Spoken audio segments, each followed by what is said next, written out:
পোলাও তো সাধারণত সবাই রান্না করতে পারো, তাই না? আমি একটু চিংড়ি পোলাও করেছি আজকে, তাই শেয়ার করছি। চিংড়ি পোলাওটা জাস্ট নর্মালি পোলাওর মতোই করেছি। চিংড়িটা আগে ভেজে নিয়েছি একটু সামান্য লবণ দিয়ে। তারপর দেখো কড়াইয়ে তেল দিচ্ছি, আন্দাজ মতো দিয়ে দিবে। ধরো আমি 3 টেবিল চামচ দিয়েছি। তারপর পেঁয়াজ বাটা দিলাম, পেঁয়াজ কুচি দিলাম, নারিকেল দিয়ে করব এটা। হ্যাঁ, দুই দুই কিউব নারিকেল দিয়েছি, পরে আরেকটা দিই, 3টা কিউব দিয়েছি। কাঁচামরিচ একটু, হাফ চামচ মরিচের গুঁড়া, লবণ, আদা, হাফ চামচ আদা আর 1 চামচ রসুন দিয়ে এখন এটা কষাবো। একটু জিরা আর একটু শাহি মশলা দিলাম, আর একটু বাদাম বাটা দিয়েছি। হ্যাঁ, এটা দেখেছো, আমি বলিনি, বাট দিয়েছি, বাদাম বাটা দিয়েছি। এখন চিংড়িগুলো দিয়ে জাস্ট এটা একদম বেশি যে একদম হয়ে যাবে এরকম করব না, কারণ চিংড়ি তো বেশিক্ষণ থাকলে শক্ত হয়ে যায়।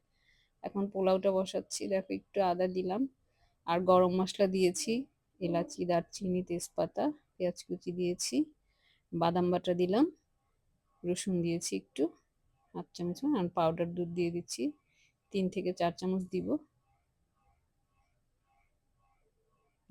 পানিটা হচ্ছে, আমি 2 কাপ চাল নিয়েছি, আমি 1.5 কাপ, 1.5 গুণ আর কি। 2 কাপের জন্য 4টা হয় না, আমি 3.5 কাপ দিয়েছি পানি।